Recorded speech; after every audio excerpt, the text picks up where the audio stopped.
எல்லாரும் லிவிங் ஏரியாவில் உட்காந்துட்ருக்காங்க ஷோஃபாவில். அப்போ திவ்யா அதுக்கப்புறம் சாண்ட்ராலாம் வந்துட்டு அங்கே உட்காராமல் அவங்க தனியாக நின்றுட்டுருக்காங்க. அப்போ வந்து சபரி ஏதோ சொல்லணும்னு சொல்லிட்டு வராரு.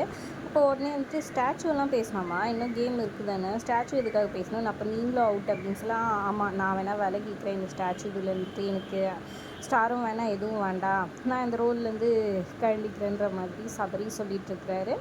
இங்கே பார்த்திங்கன்னா எல்லார் சொல்கிறதும் வந்துட்டு இந்த அசிஸ்டன்ட் மேனேஜர் கேட்பாங்களாம் அப்படின்னு சொல்லிட்டு நம்ம திவ்யா சொல்ல, உடனே அமித் வந்துட்டு ஹலோ நீங்கள் டிஸ்ரெஸ்பெக்டாக பேசுகிறீங்க, உங்ககிட்ட பேசல, தயவு செஞ்சு அமைதியாக இருங்க சார், அமைதியாக இருங்க சார்னு திவ்யா சொல்கிறாங்க. ஆனாலும் அமித் பேசிக்கிட்டே இருக்கிறாரு.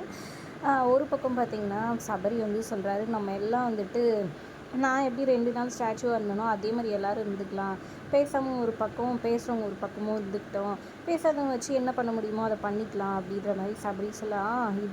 இந்த கூட்டத்துலையாவது எல்லாம் ஒன்றா இருக்க பாருங்கள், எல்லாம் ஒன்றா பண்ணுறீங்களா பார்க்கலாம் அப்படின்ற மாதிரி திவ்யா நக்கலாக கிண்டல் அடிக்கிறாங்க. பாருங்கன்னு சொல்லிட்டு இவங்க ஒரு பக்கம் சொல்கிறாங்க. என்னடா சண்டை, எதுக்குடா சண்டை போடுறீங்க, ஒரு கருமாந்திரமும் புரிஞ்சே தொலைலையேடா, என்னடா நடக்குதுங்கன்ற மாதிரி தாங்க இருக்குது. வீடியோ பிடிச்சிருந்தா லைக் பண்ணிக்கோங்க, நம்ம சேனலை சப்ஸ்கிரைப் பண்ணி வச்சுக்கோங்க மக்களே. தேங்க்ஸ் ஃபார் வாட்சிங்.